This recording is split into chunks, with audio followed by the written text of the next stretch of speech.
गुरु पूर्णिमा के अवसर पर सीएम डॉक्टर मोहन यादव भोपाल स्थित विश्व संवाद केंद्र में पहुंचे और संघ के कार्यक्रम में शामिल हुए। सीएम ने कहा कि संघ हर साल कार्यक्रम का आयोजन करता है और मैं उसमें लगातार शामिल होता आया हूं।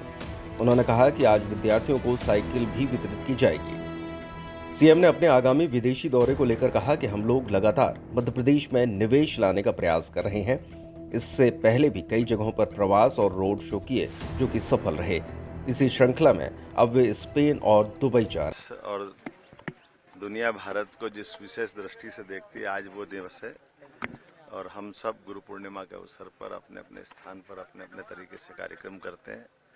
मुझे इस बात का गर्व है कि यशस्वी प्रथम सरसंघ चालक डॉक्टर केशवराव बलराम हेडगेवार जी ने राष्ट्रीय स्वयंसेवक संघ की स्थापना करते हुए गुरु परंपरा में भगवा ध्वज को उन्हें स्थान दिया था और इसीलिए सभी स्वयंसेवक गुरु पूर्णिमा के अवसर पर अपने अपने तय प्रणाम करने भी आते हैं और अपने समर्पण करने भी आते हैं।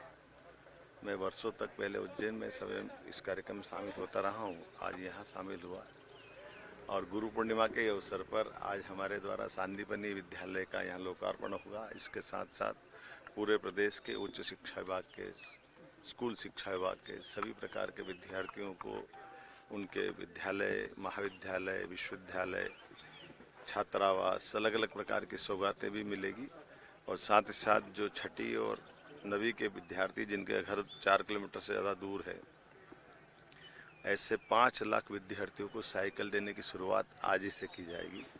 मेरी अपनी ओर से गुरु पूर्णिमा के अवसर पर आप सबके माध्यम से सभी को बधाई। सर, बिहार में इलेक्शन कमीशन पर अब आरोप लगना शुरू हो गए हैं। कांग्रेस पार्टी ने आरोप लगाया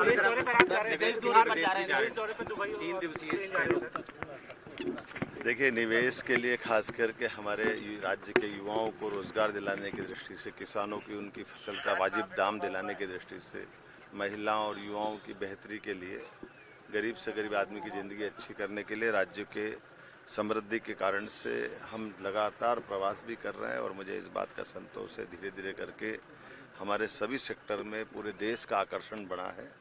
राज्य के अंदर भी और राज्य के बाहर भी मैं इसी प्रवास में लगातार लगा हूँ। बीते साल हम चार अलग अलग देशों में गए थे। इस साल मैं 13 तारीख से 19 तारीख तक स्पेन और दुबई की यात्रा में रहने वाला हूं, जहां हम निवेशकों को मध्य प्रदेश से जोड़ करके हमारे अपने यहां समृद्धि की दृष्टि से परस्पर एक दूसरे का लाभ लें। हम उनसे उनका उद्योग लगवाएंगे, यहां के लोगों को रोजगार दिलवाएंगे, वाजिब दाम पर उनकी वस्तुएं मिले। मैं उम्मीद करता हूं कि जिस प्रकार का माहौल बना है, माननीय प्रधानमंत्री जी के नेतृत्व में श्रीमान नरेंद्र मोदी जी लगातार वो इसी प्रकार से राज्यों को अपने अपने मार्ग विकास के खोलने के लिए प्रेरित करते हैं और जब राज्य समृद्ध होगा तो क्षेत्र में उसका निश्चित रूप से लाभ मिलता ही है। मेरी अपनी ओर